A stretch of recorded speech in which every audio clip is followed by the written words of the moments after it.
जय जगन्नाथ बंधुगण आज आमे जानिबा 7 डिसेम्बर 2025 रविवार दिनर द्वादश राशि राशिफल विषय रे। एही दैनिक राशिफल चंद्रंको गोचर गणना को नहीं आधारित एवं चंद्रंको गोचर गणना आम जीवन रे बहुत प्रभाव पकई थाई। तो आसंतु सर्वप्रथमे जानिबा आजिर तिथि और राशि नक्षत्र विषय रे। आज हेउची 7 डिसेम्बर 2025 रविवार पौष कृष्ण पक्ष तृतीया संध्या 6:25 गते चतुर्थी। आज पुनर्वसु नक्षत्र रात्र 4:12 गते पुष्या नक्षत्र। आज मिथुन चंद्र रात्र 10:39 गते कर्कट चंद्र। आजिर सांवत्सरिक श्राद्ध तृतीयार एकधिष्ठ पार्वण। आजिर शुभ बेला दिवा 7:03 रु 9:13 पर्यंत। आजिर सूर्योदय प्रातः 6:19। आजिर सूर्यास्त संध्या 5:11। आज कन्या राशि पुरुष और कुंभ राशि महिला मानक घात चंद्र एवं मेष राशि घात बार। आज पोटल खाइबा निषिद्ध। तो बंधुगण आसंतु जानिबा आजिर राशिफल विषय रे। ता पूर्वरु आम चैनल को जो माने नुआ करी आछंती तळे थिवा लाल रंगर सब्सक्राइब बटन को दबाई आम चैनल को सब्सक्राइब करंतु और पाखरे थिवा घंटी बटन को दबाई ऑल रे सिलेक्ट करंतु काहेकि ना आमे अपलोड करिथवा प्रत्येक वीडियो रो नोटिफिकेशन आपण सर्वप्रथमे पाई परिबे। तो प्रथमे जानिबा मेष राशि विषय रे। आपणक तृतीय स्थान रु चंद्रदेवंक गोचर आपणको सफलतार आउ किछि सुजोग प्रदान करिब। व्यवसाय दृष्टिरु किछि क्षुद्र यात्रा लाभदायक प्रमाणित हेब। आपण निज भितरे एक नुआ सकारात्मक ऊर्जा अनुभव करिबे। भाई और भौणी मानक सहयोग रे आपणकर समस्त कार्य सफलतार सहित संपन्न हेब। पारिवारिक सुख समृद्धता वृद्धि पाइब एवं जीवन साथी पूर्ण समर्थन प्राप्ति हेब। विदेशरू किछि उत्तम खबर मिलिबारु मन प्रसन्न रहिब। बड़ भाई मानकर विशेष समर्थन आपणक अग्रगतिर कारण हेब एवं पितांक स्वास्थ्य प्रति विशेष जत्न नेवार आवश्यकता रहिछि। आर्थिक स्थितिर उन्नति हेब किंतु पारिवारिक खर्च रे वृद्धि आपणको मानसिक चिंतित करिब। सेथिपई अनावश्यक खर्चरू आपण दूरे रुहंतु। आपण धार्मिक आध्यात्मिक कार्य रे भाग नेबे। सहयोगी मानक ठारू लाभ मिलिबार जोग रहिछि एवं स्वास्थ्य अवस्था रे उन्नति हेब किंतु सतर्कता बजाय रखंतु। आज आपण वृद्ध व्यक्ति सहायता करंतु शुभ फल पाइबे। वृष राशि आपणक द्वितीय भाव रे चंद्रदेवंक गोचर आपणक वाणी को प्रभावशाली करिब एवं आपणक व्यक्तित्व रे एक नूतन आकर्षण हेब। लोक माने आपणक ठारू परामर्श एवं मार्गदर्शन प्राप्त करिबे। वक्तृत्व एवं लेखनी संबंधित व्यवसायर ख्याति विस्तार हेब एवं नूतन सुजोग मिलिब। आपणक वाणीर मधुरता आपणक संपर्क रे एक नूतन सतेजता आनिब। पारिवारिक जीवन रे सुख एवं समृद्धता आसिब। आपण जीवन साथी ठारू सम्मान प्राप्त करिबे। सान भाई भौणी ठारू स्नेह पाइबे एवं सेमाने आपणको अनुसरण करिबे। प्रेम संबंध पई समय उत्तम अनुकूल रहिछि एवं पूर्वरु लागि रहितवा दूरत्व दूर हेब। आर्थिक स्थिति उत्तम हेबाकु लागिब। आयर नूतन स्रोतरु धन प्राप्तिर जोग रहिछि। अधिकारी वर्गरु आपणक कार्य को सम्मान प्राप्ति हेब। छात्र छात्री माने निजको उपयुक्त भाव रे प्रकाश करिबाकु समर्थ हेबे एवं उन्नतिर मार्ग प्रशस्त हेब। आपणक कार्य सबुठारे प्रशंसित हेब। स्वास्थ्य अवस्था उत्तम अनुकूल रहिछि एवं श्वास संबंधित रोग रे सुधार आसिब। आज आपण सूर्यदेवं को जल अर्पण करंतु शुभ फल पाइबे। मिथुन राशि आपणक राशि स्थान रे चंद्रदेवं को गोचर आपणक व्यक्तित्व रे धैर्य तथा संयम भली गुणर समावेश करिब। आपणक वर्धित आत्मविश्वास भविष्यत रे कठिन परिस्थिति सहित लड़िबार क्षमता प्रदान करिब। ଆପଣଙ୍କର ବନ୍ଧୁମିତ୍ର ଆପଣଙ୍କ ପାଇଁ ସହାୟକ ହେବେ।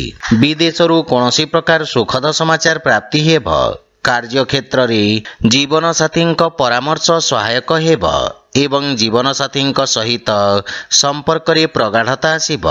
ଭାଇ ଓ ବନ୍ଧୁମାନଙ୍କ ସହଯୋଗ ଆପଣଙ୍କ ସୁଖ ଏବଂ ଆତ୍ମବିଶ୍ୱାସକୁ ବୃଦ୍ଧି କରିବ। ବିବାହ ଯୋଗ୍ୟ ବ୍ୟକ୍ତିଙ୍କ ପାଇଁ କିଛି ଭଲ ପ୍ରସ୍ତାବ ଆସିବାର ସମ୍ଭାବନା ରହିଛି। ପ୍ରେମ ଜୀବନରେ ମଧୁରତା ଆସିବ। ଆର୍ଥିକ ସ୍ଥିତି ମଜବୁତ ହେବାକୁ ଲାଗିବ, କିନ୍ତୁ ଅନାବଶ୍ୟକ ଖର୍ଚ୍ଚ ଉପରେ ନିୟନ୍ତ୍ରଣ ବଜାୟ ରଖିବା ଉଚିତ। ଆପଣଙ୍କ ଜୀବନରେ ଘଟୁଥିବା ସମସ୍ତ ପରିବର୍ତ୍ତନ ଆପଣଙ୍କ ପାଇଁ ସକାରାତ୍ମକ ଫଳ ପ୍ରଦାନ କରିବ। ବିଶେଷ କରି କଳା କ୍ଷେତ୍ରରେ ଜଡ଼ିତ ଲୋକମାନେ ଖ୍ୟାତି ଅର୍ଜନ କରିବେ, କିନ୍ତୁ ସ୍ୱାସ୍ଥ୍ୟାବସ୍ଥା ମଧ୍ୟମ ରହିବ। ଦୈନିକ ଦିନଚର୍ଯ୍ୟାକୁ ବ୍ୟବସ୍ଥିତ ରଖିବା ସହିତ ଜୀବାଣୁଜନିତ ରୋଗରୁ ସାବଧାନ ରୁହନ୍ତୁ। ଆଜି ଆପଣ ଗୋମାତାଙ୍କୁ ଖାଇବାକୁ ଦିଅନ୍ତୁ, ଶୁଭ ଫଳ ପାଇବେ। କର୍କଟ ରାଶି, ଆପଣଙ୍କ ରାଶିରୁ ଦ୍ୱାଦଶ ଭାବରେ ଚନ୍ଦ୍ରଦେବଙ୍କ ଗୋଚର କାରଣରୁ ଆପଣ କିଛି ଅପ୍ରତ୍ୟାଶିତ କ୍ଷତିର ସମ୍ମୁଖୀନ ହୋଇପାରନ୍ତି। ଛାତ୍ରଛାତ୍ରୀମାନଙ୍କୁ ନିଜ ଲକ୍ଷ୍ୟ ହାସଲ କରିବାକୁ ଅଧିକ ସଂଘର୍ଷ କରିବାକୁ ପଡ଼ିବ। ଚାକିରି ଓ ବ୍ୟବସାୟ କ୍ଷେତ୍ରରେ କିଛି ଅନାବଶ୍ୟକ ବ୍ୟବଧାନ ଉତ୍ପନ୍ନ ହେବ ଏବଂ ପାରିବାରିକ ଜୀବନରେ କୌଣସି ଦ୍ୱନ୍ଦ୍ୱ ହେଲେ ପରିବାରରେ ଆଲୋଚନା ଦ୍ୱାରା ସମାଧାନ ହେବ। ପାରିବାରିକ ସହଯୋଗ ସମସ୍ୟାରୁ ମୁକ୍ତି ପାଇବାରେ ସାହାଯ୍ୟ କରିବ। ଆପଣଙ୍କ ଭବିଷ୍ୟତ ଏବଂ ପାରିବାରିକ ସମ୍ପର୍କ ବିଷୟରେ ଆପଣ ସାମାନ୍ୟ ଚିନ୍ତିତ ରହିବେ, କିନ୍ତୁ ଧୈର୍ଯ୍ୟବାନ ତଥା ଏକାଗ୍ର ଚିତ୍ତ ହୋଇ ନିଜ କର୍ତ୍ତବ୍ୟର ନିର୍ବାହନ କରିବେ। ପ୍ରେମ ସମ୍ପର୍କରେ କିଛି ସମସ୍ୟା ଦେଖାଦେଇପାରେ, ସେଥିପାଇଁ ବାଣୀରେ ନିୟନ୍ତ୍ରଣ ବଜାୟ ରଖନ୍ତୁ। ଆର୍ଥିକ ସ୍ଥିତି କ୍ଷେତ୍ରରେ ପାରିବାରିକ ଖର୍ଚ୍ଚ ବୃଦ୍ଧି ଆପଣଙ୍କୁ ମାନସିକ ଚିନ୍ତିତ କରିବ ଏବଂ ନୂତନ ଆୟର ଉତ୍ସ ଉପରେ ଧ୍ୟାନ ଦେବାର ଆବଶ୍ୟକତା ରହିଛି, କିନ୍ତୁ ଉଚ୍ଚ ଅଧିକାରୀଙ୍କ ସହିତ ସମ୍ପର୍କର ବିଶେଷ ଧ୍ୟାନ ରଖନ୍ତୁ।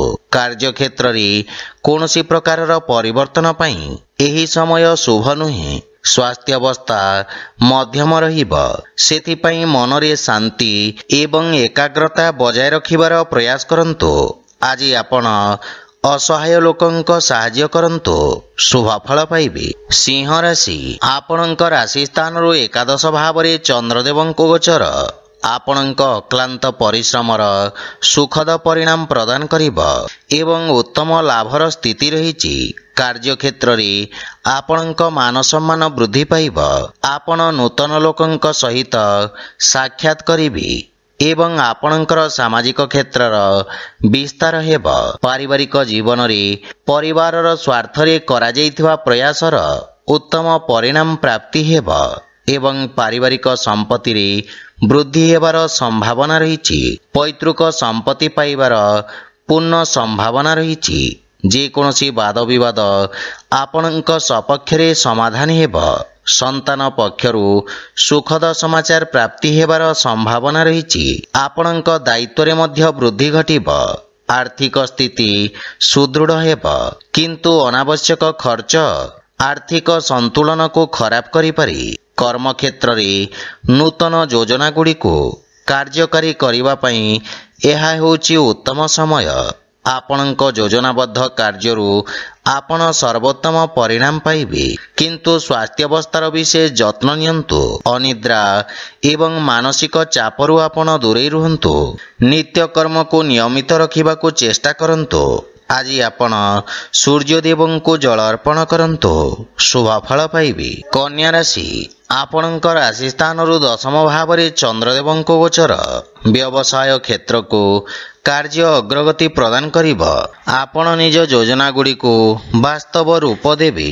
ଟେକ୍ନିକାଲ କ୍ଷେତ୍ରରେ ଜଡ଼ିତ ବ୍ୟକ୍ତିଙ୍କ କାର୍ଯ୍ୟବ୍ୟସ୍ତତା ବୃଦ୍ଧି ପାଇବ ଏବଂ ପାରିବାରିକ ଜୀବନରେ ପରିବାରରେ ଏକ ମନୋରମ ପରିବେଶ ରହିବ ଏବଂ ପାରିବାରିକ ସମ୍ପର୍କରେ ସୁଧାର ଆସିବ। ସନ୍ତାନ ଆପଣଙ୍କ ମାର୍ଗଦର୍ଶନର ଅନୁସରଣ କରିବେ। ଆପଣ ଜୀବନସାଥୀଙ୍କ ଭାବନାକୁ ସମ୍ମାନ କରିବେ ଏବଂ ପରସ୍ପର ପ୍ରତି ପ୍ରେମ ଭାବ ବୃଦ୍ଧି ପାଇବ। ଆପଣ ନିଜ ଶକ୍ତି ଏବଂ ଧୈର୍ଯ୍ୟ ସହିତ ସମସ୍ତ ବାଧାବିଘ୍ନକୁ ଦୂର କରି ବିଜୟ ପ୍ରାପ୍ତ କରିବେ। ଛାତ୍ରଛାତ୍ରୀ ମାନେ ପ୍ରତିଯୋଗୀ ପରୀକ୍ଷାରେ ଉପକୃତ ହେବେ ଏବଂ ଆର୍ଥିକ ସ୍ଥିତିରେ ନୂତନ ଆୟର ସ୍ରୋତ ନିର୍ମାଣ ହେବ ଏବଂ ଆର୍ଥିକ ସ୍ଥିତି ମଜବୁତ ହେବାକୁ ଲାଗିବ। କିନ୍ତୁ ଅତ୍ୟଧିକ ଆତ୍ମବିଶ୍ୱାସରୁ ଆପଣ ଦୂରେଇ ରୁହନ୍ତୁ। କାର୍ଯ୍ୟ ବ୍ୟସ୍ତତା ଅଧିକ ରହିବ କିନ୍ତୁ ଲାଭର ସ୍ଥିତି ଉତ୍ତମ ଅନୁକୂଳ ରହିଛି। ସ୍ୱାସ୍ଥ୍ୟାବସ୍ଥା ଉତ୍ତମ ଅନୁକୂଳ ରହିବ କିନ୍ତୁ ଶାରୀରିକ ଥକାପଣ ଏବଂ ଦୁର୍ବଳତା ଅନୁଭବ କରିବେ। ଆଜି ଆପଣ ଓಂ ବିଘ୍ନେଶ୍ୱରାୟ ନମଃ ମନ୍ତ୍ରର ଜପ କରନ୍ତୁ, ଶୁଭଫଳ ପାଇବେ। ତୁଳା ରାଶି, ଚନ୍ଦ୍ରଦେବଙ୍କ ନବମ ଭାବରେ ଗୋଚର ଆପଣଙ୍କ ପାଇଁ ଭାଗ୍ୟବର୍ଦ୍ଧକ ରହିବ। ପୂର୍ବରୁ କରାଯାଇଥିବା ନିବେଶରୁ ଆପଣ ଲାଭବାନ ହେବେ ଏବଂ ବ୍ୟବସାୟରେ ସ୍ଥାୟିତ୍ୱ ଆସିବ। ରୋଜଗାର କ୍ଷେତ୍ରରେ ଆସୁଥିବା ସମସ୍ୟାର ସମାଧାନ ହେବ। ପାରିବାରିକ ଜୀବନରେ ପିତାଙ୍କ ସ୍ନେହ ଏବଂ ଆଶୀର୍ବାଦ ପ୍ରାପ୍ତି ହେବ କିନ୍ତୁ ଶ୍ୱଶୁର ଘର ପକ୍ଷରୁ ସମ୍ପର୍କରେ କିଛି ତିକ୍ତତାର ସମ୍ଭାବନା ରହିଛି। ଜୀବନସାଥୀଙ୍କ ସହଯୋଗ ଲାଗି ରହିବ କିନ୍ତୁ ତାଙ୍କ ସ୍ୱାସ୍ଥ୍ୟାବସ୍ଥାର ବିଷୟ ଧ୍ୟାନ ରଖନ୍ତୁ। ପରିବାରର ଛୋଟ ସଦସ୍ୟଙ୍କ ସହିତ ଉତ୍ତମ ସମୟ ଅତିବାହିତ କରିବେ ଏବଂ ମାନସିକ ଶାନ୍ତି ପାଇବେ କିନ୍ତୁ ପ୍ରେମ ସମ୍ପର୍କରେ ସାବଧାନ ରୁହନ୍ତୁ। ଆପଣଙ୍କ କ୍ରୋଧ ସମ୍ପର୍କକୁ ଖରାପ କରିପାରେ। ଆର୍ଥିକ ସ୍ଥିତି କ୍ଷେତ୍ରରେ ଆକସ୍ମିକ ଧନଲାଭର ଯୋଗ ରହିଛି। ନୂତନ ଆୟର ଉତ୍ସରୁ ଧନଲାଭର ସମ୍ଭାବନା ରହିଛି। ଆପଣ ଆଜି ଅଜଣା ବ୍ୟକ୍ତିଙ୍କ ଠାରୁ ସାହାଯ୍ୟ ପାଇପାରନ୍ତି। ଯେକୌଣସି କାର୍ଯ୍ୟରେ ଭାଗ୍ୟ ଆପଣଙ୍କୁ ସମର୍ଥନ କରିବ କିନ୍ତୁ ପେଟ ସମ୍ବନ୍ଧିତ କୌଣସି ସମସ୍ୟା ଆପଣଙ୍କୁ ବ୍ୟଥିତ କରିପାରେ। ଜୀବାଣୁଜନିତ ରୋଗରୁ ବିଶେଷ ସାବଧାନ ରୁହନ୍ତୁ। ଆଜି ଆପଣ ଗୋମାତାଙ୍କୁ ଖାଇବାକୁ ଦିଅନ୍ତୁ, ଶୁଭଫଳ ପାଇବେ। ବିଛା ରାଶି, ଆପଣଙ୍କ ଅଷ୍ଟମ ଭାବରେ ଚନ୍ଦ୍ରଦେବଙ୍କ ଗୋଚର ଆପଣଙ୍କୁ ମାନସିକ ଚିନ୍ତିତ କରିବ। କେହି ନିଜ ଲୋକ ଆପଣଙ୍କ କ୍ଷତି କରିପାରନ୍ତି। ସେଥିପାଇଁ ନିଜ ଗୋପନୀୟ ତଥ୍ୟ ତଥା ଡକ୍ୟୁମେଣ୍ଟ ଗୁଡ଼ିକୁ ସୁରକ୍ଷିତ ରଖନ୍ତୁ। ବ୍ୟବସାୟ କ୍ଷେତ୍ରରେ ଧନ ପ୍ରାପ୍ତିରେ ବିଳମ୍ବ ହେବ। ପାରିବାରିକ ଜୀବନରେ ଜୀବନସାଥୀଙ୍କ ସ୍ୱାସ୍ଥ୍ୟ ସମ୍ବନ୍ଧିତ କିଛି ଅସୁବିଧାର ସାମ୍ନା କରିବାକୁ ପଡ଼ିବ କିନ୍ତୁ ମାତାପିତାଙ୍କ ସମ୍ପୂର୍ଣ୍ଣ ସହଯୋଗ ପ୍ରାପ୍ତି ହେବ। ପରିବାର ଦ୍ୱାରା କରାଯାଇଥିବା କିଛି ଅନାବଶ୍ୟକ ବ୍ୟୟ ଆପଣଙ୍କୁ ଚିନ୍ତିତ କରିପାରେ କିନ୍ତୁ ଭାଇ ଓ ଭଉଣୀମାନଙ୍କ ସହିତ ସମ୍ପର୍କ ସୁଦୃଢ଼ ହେବ। କୌଣସି ପରିଚିତ ବ୍ୟକ୍ତିଙ୍କ ସମ୍ବନ୍ଧିତ କିଛି ଅପ୍ରୀତିକର ଖବର ଆପଣଙ୍କୁ ବ୍ୟଥିତ କରିପାରେ। ପ୍ରେମ ସମ୍ବନ୍ଧ ପାଇଁ ସମୟ ବିଶେଷ ସହାୟକ ନୁହେଁ ଏବଂ ଆର୍ଥିକ ସ୍ଥିତି କ୍ଷେତ୍ରରେ ଧନଲାଭର ସ୍ଥିତି ସାମାନ୍ୟ ରହିବ ଏବଂ ଆୟବ୍ୟୟକୁ ସନ୍ତୁଳନ କରିବା ଆପଣଙ୍କ ପାଇଁ କଷ୍ଟକର ହେବ। ଅନାବଶ୍ୟକ ଖର୍ଚ୍ଚରୁ ଆପଣ ଦୂରେଇ ରୁହନ୍ତୁ। ବିଦ୍ୟାର୍ଥୀ ଛାତ୍ରଛାତ୍ରୀମାନେ ଏକାଗ୍ରତା ବଜାୟ ରଖିବା ପାଇଁ ବାଧାବିଘ୍ନର ସମ୍ମୁଖୀନ ହେବେ। ସ୍ୱାସ୍ଥ୍ୟାବସ୍ଥା ମଧ୍ୟମ ରହିବ ଏବଂ ଉଦର ସମ୍ବନ୍ଧିତ ସମସ୍ୟା ଆପଣଙ୍କୁ ହଇରାଣ କରିପାରେ। ଆଜି ଆପଣ ଶିବ ଚାଲିସା ପାଠ କରନ୍ତୁ, ଶୁଭଫଳ ପାଇବେ। ଧନୁରାଶି, ଆପଣଙ୍କ ସପ୍ତମ ଭାବରେ ଚନ୍ଦ୍ରଦେବଙ୍କ ଗୋଚର ଆପଣଙ୍କ ସହଯୋଗୀଙ୍କ ଦ୍ୱାରା ଲାଭ ପ୍ରଦାନ କରିବ। ବାଣିଜ୍ୟ ବ୍ୟବସାୟରେ ନୂତନ ସମ୍ପର୍କ ପ୍ରତିଷ୍ଠା ହେବ ଯାହା ପାରସ୍ପରିକ ଲାଭଦାୟକ ସହଭାଗିତାରେ ପରିଣତ ହେବ। ଏହି ସମୟ ଆପଣଙ୍କ ପାଇଁ ଅତ୍ୟନ୍ତ ଶୁଭ ଅଟେ ଏବଂ ଭାଗ୍ୟ ଆପଣଙ୍କ ସପକ୍ଷରେ ରହିଛି। ପାରିବାରିକ ଜୀବନରେ ଜୀବନସାଥୀଙ୍କ ପୂର୍ଣ୍ଣ ସମର୍ଥନ ମିଳିବ। ସନ୍ତାନ ପକ୍ଷରୁ ସୁଖଦ ସମାଚାର ପ୍ରାପ୍ତି ହେବ। କର୍ମକ୍ଷେତ୍ରରେ ଜୀବନସାଥୀଙ୍କ ପରାମର୍ଶ ସହାୟକ ସିଦ୍ଧ ହେବ ଏବଂ ପତିପତ୍ନୀଙ୍କ ସମ୍ପର୍କରେ ପ୍ରଗାଢ଼ତା ଆସିବ। ଭାଇ ଓ ବନ୍ଧୁମାନଙ୍କର ସମଗ୍ର ସଂଗଠନ ଆପଣଙ୍କ ମନକୁ ଖୁସି ଏବଂ ଆତ୍ମବିଶ୍ୱାସରେ ପରିପୂର୍ଣ୍ଣ କରିବ। ବିବାହଯୋଗ୍ୟ ବ୍ୟକ୍ତିଙ୍କ ପାଇଁ କିଛି ଭଲ ପ୍ରସ୍ତାବ ଆସିପାରେ। ପ୍ରେମ ଜୀବନରେ ମଧୁରତା ରହିବ ଏବଂ ଆର୍ଥିକ ଲାଭରେ ଧୀରେ ଧୀରେ ବୃଦ୍ଧି ଘଟିବ। ଦୀର୍ଘକାଳୀନ ଯୋଜନା ଗୁଡ଼ିକରୁ ଲାଭବାନ ହେବେ। ଯୋଜନାବଦ୍ଧ ଉପାୟରେ କରାଯାଇଥିବା ସମସ୍ତ କାର୍ଯ୍ୟ ସର୍ବୋତ୍ତମ ସଫଳତା ହାସଲ କରିବ ଏବଂ ଆପଣଙ୍କ ସାମାଜିକ କ୍ଷେତ୍ରର ବିକାଶ ହେବ। ନୂତନ କାର୍ଯ୍ୟର ରୂପରେଖା ପ୍ରସ୍ତୁତ କରିବେ। ଆପଣ ସ୍ୱାସ୍ଥ୍ୟ ସମ୍ବନ୍ଧିତ ସମସ୍ୟାରୁ ମୁକ୍ତି ପାଇବେ ଏବଂ ମାନସିକ ସୁଖ ଓ ଶାନ୍ତି ଅନୁଭବ କରିବେ। ଆଜି ଆପଣ ସୂର୍ଯ୍ୟଦେବଙ୍କୁ ତିଳ ମିଶ୍ରିତ ଜଳ ଅର୍ପଣ କରନ୍ତୁ, ଶୁଭଫଳ ପାଇବେ। ମକର ରାଶି, ଆପଣଙ୍କ ରାଶି ସ୍ଥାନରୁ ଷଷ୍ଠ ଭାବରେ ଚନ୍ଦ୍ରଦେବଙ୍କ ଗୋଚର ଆପଣଙ୍କୁ ବ୍ୟବସାୟର କ୍ଷତିପୂରଣ କରିବାର ସୁଯୋଗ ପ୍ରଦାନ କରିବ। କାର୍ଯ୍ୟକ୍ଷେତ୍ରରେ କ୍ରମାଗତ ପରିବର୍ତ୍ତନ ଆପଣଙ୍କ ନିଜ ରଣନୀତି ବିଷୟରେ ପୁନର୍ବିଚାର କରିବାକୁ ପ୍ରେରିତ କରିବ, କିନ୍ତୁ ଆବଶ୍ୟକ ପରିବର୍ତ୍ତନ ଲାଭଦାୟକ ହେବ। ବିଦ୍ୟାର୍ଥୀ ଛାତ୍ରଛାତ୍ରୀମାନେ କିଛି ନୂଆ ଶିଖିବାର ଅବସର ପାଇବେ ଏବଂ ଏହାକୁ ବ୍ୟବହାରିକ ଭାବରେ ବ୍ୟବହାର କରିବେ। ପାରିବାରିକ ଜୀବନରେ ଜୀବନସାଥୀଙ୍କ ସହିତ ସମ୍ପର୍କରେ ମଧୁରତା ଆସିବ ଏବଂ ପରସ୍ପର ଭିତରେ ଥିବା ଭୁଲ ବୁଝାମଣା ଦୂର ହେବ। ପ୍ରେମ ଜୀବନରେ ଏକ ନୂତନ ଆରମ୍ଭ କରିବେ ତଥା ସମ୍ପର୍କ ଅଧିକ ଶକ୍ତିଶାଳୀ ହେବ। ପିତାମାତାଙ୍କ ଆଶୀର୍ବାଦରେ ଯେକୌଣସି ନୂତନ କାର୍ଯ୍ୟ ଆରମ୍ଭ କରନ୍ତୁ ସଫଳତା ପାଇବେ, କିନ୍ତୁ ସନ୍ତାନଙ୍କ ଶିକ୍ଷା ଓ ଭବିଷ୍ୟତ ସମ୍ବନ୍ଧିତ ଚିନ୍ତା ଆପଣଙ୍କୁ ବ୍ୟଥିତ କରିପାରେ। ଆର୍ଥିକ ସ୍ଥିତି ମଜବୁତ ହେବାକୁ ଲାଗିବ ଏବଂ ଆଂଶିକ ଲାଭ ମଧ୍ୟ ପାଇପାରିବେ। ରାଜକୀୟ କାର୍ଯ୍ୟ ପକ୍ଷରୁ ରୋଜଗାର କରିବାରେ ସଫଳତା ମିଳିବ ଏବଂ ଆପଣଙ୍କ ସମସ୍ତ ବ୍ୟବସାୟିକ ଦାୟିତ୍ୱ ତୁଲାଇବାରେ ଆପଣ ସଫଳ ହେବେ। ସ୍ୱାସ୍ଥ୍ୟାବସ୍ଥା ସାମାନ୍ୟ ଦୁର୍ବଳ ରହିବ। ରକ୍ତଚାପ ସମ୍ବନ୍ଧିତ ରୋଗୀ ସ୍ୱାସ୍ଥ୍ୟାବସ୍ଥାର ବିଷୟ ଧ୍ୟାନ ରଖନ୍ତୁ।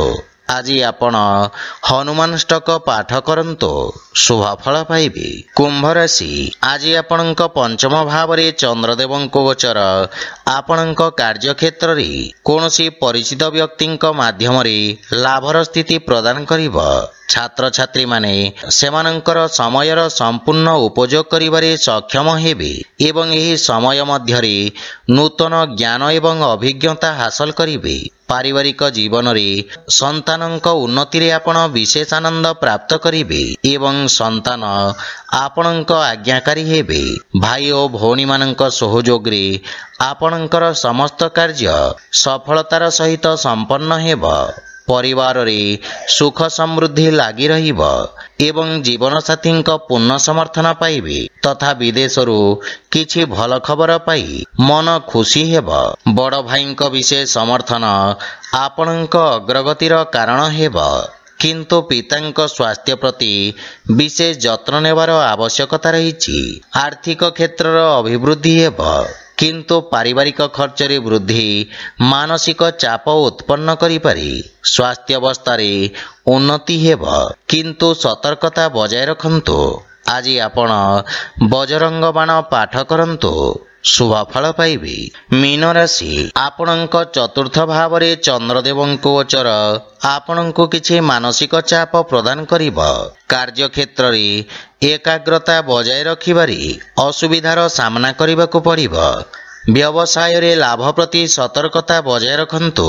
ଯଦି କୌଣସି ଦୀର୍ଘ ଦୂରଯାତ୍ରା ଆବଶ୍ୟକ ନୁହେଁ, ତେବେ ଏକ ଶୁଭ ସମୟ ପାଇଁ ଅପେକ୍ଷା କରନ୍ତୁ ଏବଂ ପାରିବାରିକ ଜୀବନରେ ଘରର ସଦସ୍ୟଙ୍କ ସ୍ୱାସ୍ଥ୍ୟାବସ୍ଥାକୁ ନେଇ ଆପଣ ଚିନ୍ତିତ ରହିବେ ଏବଂ ମାତାଙ୍କ ସହିତ କିଛି ଯୁକ୍ତିତର୍କ ଓ ବାଦବିବାଦର ସମ୍ଭାବନା ରହିଛି, କିନ୍ତୁ ପରିବାର ସଦସ୍ୟଙ୍କ ସହିତ ଉତ୍ତମ ସମୟ ବ୍ୟତୀତ କରିବେ। ଘରର ସାଜସଜ୍ଜା ଓ ରକ୍ଷଣାବେକ୍ଷଣ ପାଇଁ ଆପଣ ଖର୍ଚ୍ଚାନ୍ତ ହେବେ, କିନ୍ତୁ ପିତାଙ୍କ ମାର୍ଗଦର୍ଶନରୁ ଲାଭ ପ୍ରାପ୍ତି ହେବ। ଶ୍ୱଶୁର ଘର ପକ୍ଷରୁ ସମ୍ପର୍କରେ ମଧୁରତା ଆସିବ ଏବଂ ଆର୍ଥିକ ସ୍ଥିତି କିଛି ମାତ୍ରାରେ ଚାପଗ୍ରସ୍ତ ରହିପାରେ। ଆର୍ଥିକ ଅଭାବ କିଛି କାର୍ଯ୍ୟରେ ଅସ୍ଥାୟୀ ଅବରୋଧ ଉତ୍ପନ୍ନ କରିବ, କିନ୍ତୁ କୌଣସି ସୁଯୋଗକୁ ହାତଛଡ଼ା କରନ୍ତୁ ନାହିଁ। ଭବିଷ୍ୟତ ଯୋଜନାଗୁଡ଼ିକ ବିଷୟରେ ବିଚାର ବିମର୍ଶ କରିବେ। ବାଣିଜ୍ୟ ବ୍ୟବସାୟ କ୍ଷେତ୍ରର ବିସ୍ତାର ପାଇଁ ଯୋଜନାଗୁଡ଼ିକ ଉପରେ କାର୍ଯ୍ୟ କରିବେ, କିନ୍ତୁ ମନକୁ ଏକାଗ୍ର ତଥା ଶାନ୍ତ ରଖିବାର ପ୍ରୟାସ କରନ୍ତୁ। ଆଜି ଆପଣ ଭଗବାନ ଶ୍ରୀ ଜଗନ୍ନାଥଙ୍କ ଉପାସନା କରନ୍ତୁ, ଶୁଭ ଫଳ ପାଇବେ। ତ ବନ୍ଧୁଗଣ, ଏହା ଥିଲା ଆଜିର ରାଶିଫଳ ବିଷୟରେ। ଯଦି ଭିଡ଼ିଓଟି ଆପଣମାନଙ୍କୁ ଭଲ ଲାଗିଥାଏ, ଲାଇକ୍, ସେୟାର ଓ କମେଣ୍ଟ କରି ଜଣାନ୍ତୁ ଏବଂ ଆମ ଚ୍ୟାନେଲକୁ ସବସ୍କ୍ରାଇବ୍ କରନ୍ତୁ। ଜୟ ଜଗନ୍ନାଥ।